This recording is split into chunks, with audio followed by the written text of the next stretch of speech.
পাকিস্তানের একজন যুবক খ্রিস্টানদের মিশনারি হসপিটালে ভর্তি হয়েছে ফর হিজ ট্রিটমেন্ট, চিকিৎসার জন্য। 7 দিন যাবৎ সে মেডিকেলে ভর্তি আছে চিকিৎসার জন্য। তো যেই দিন সে মেডিকেল থেকে রিলিফ পাবে 7 দিন পরে, মেডিকেলের নার্স থাকে না, তারা কিন্তু বেসিক্যালি অনেক বেশি সুন্দরী হয় নার্স যারা হয়। তো একজন নারী এসেছে যুবকটার কাছে, নার্স। সে ধর্মের অনুসারী হিসেবে একজন খ্রিস্টান এসে যুবকের ডান পাশে দাঁড়িয়ে আছে। তো যেহেতু তার বাসা পাকিস্তানে, যুবকটা মাথা নিচু করেই বলছে, आप क्यों यहाँ पर खड़े हैं, क्या कुछ कहना चाहती हैं आप? আপনি কিছু বলবেন আমাকে? বোনকে বলছে নার্স। तो नार्स बोलছে, अगर आप मुझे इजाजत दे तो मैं आपसे एक बात करना चाहती हूँ। যদি আপনি আমাকে অনুমতি দেন তবে একটা ছোট্ট কথা আপনাকে আমি বলতে চাই।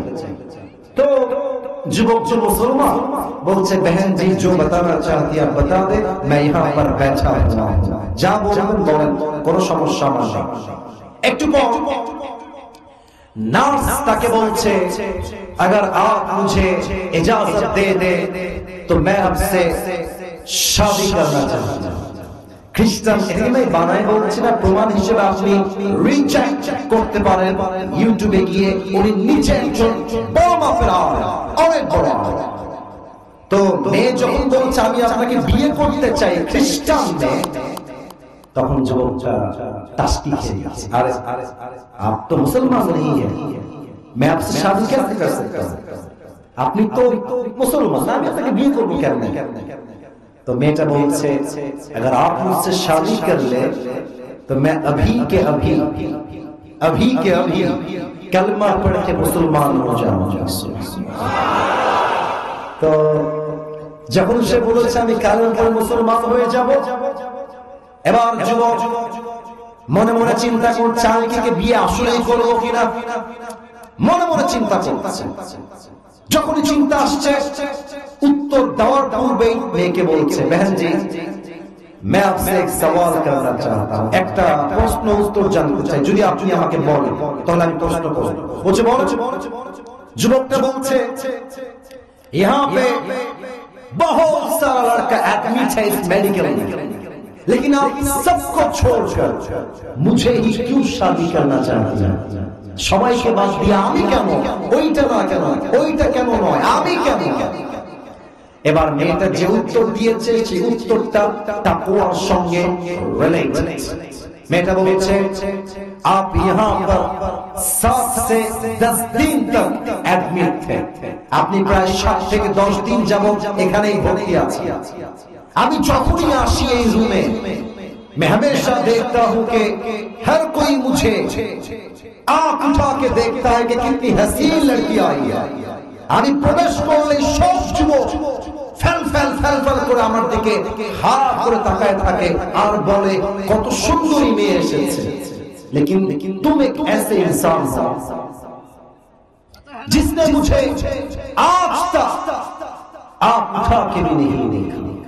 আরে তুমি তো এমন যুবক যে যুবকটা আজ অবধি আমার চোখের দিকে চোখ তুলে তাকায় না। সুবহানাল্লাহ পড়বেন না আপনারা সবাই? তো আমি প্রথমে বুঝি না যে তুমি আমার দিক কেন তাকাও না, আমি প্রথমে এই হিসাবটাই বুঝি নাই।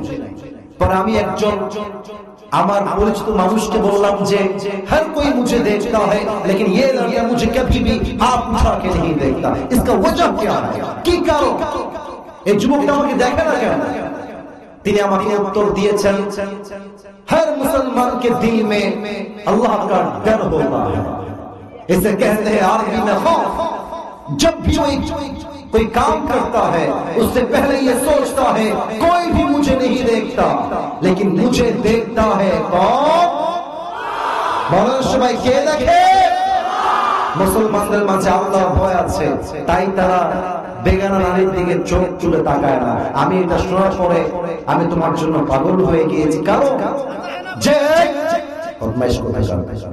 এখানে বলতেছি ওয়াজের কথা, ওখানে মজা করতেছে, এক থাপ্পড় দিয়ে চুপ করে। এবার মেয়েটা বলছে আমি তোমাকে বিয়ে করতে চাই, তুমি রাজি হলেই আমাকে বলো। এবার যুবকটা বলছে আমি তোমাকে বিয়ে করতে রাজি আছি, আমার কোনো আপত্তি নাই। ওই জায়গায় একজন আলেম এসেছেন, ওই নারী কালেমা পড়ে মুসলমান হয়ে গিয়েছে এবং সেই জায়গায় তাদের বিয়েটাও হয়ে গিয়েছে। একমাত্র কারণ হৃদয়ে ভয় ছিল। এক সপ্তাহ আওয়াজ দিয়ে বলেন সবাই তিনি কে? অথবা আমার প্রমাণ এখান থেকে স্পষ্ট ভাষায় বলতে চাই, আগামী দেশ যদি ইসলামের দেশ করতে চান, আল্লাহর ভয় যার মাঝে আছে এমন নেতাকে ভোট দিয়ে নির্বাচিত করতে হবে। আল্লাহর ভয়, ঠিক কিনা বলেন? যেই নেতা উপরে কয় এক রকম, ভেতরে থাকে আর এক রকম, এমন নেতা আমরা আগামীর বাংলাদেশে চাই না, ঠিক কিনা?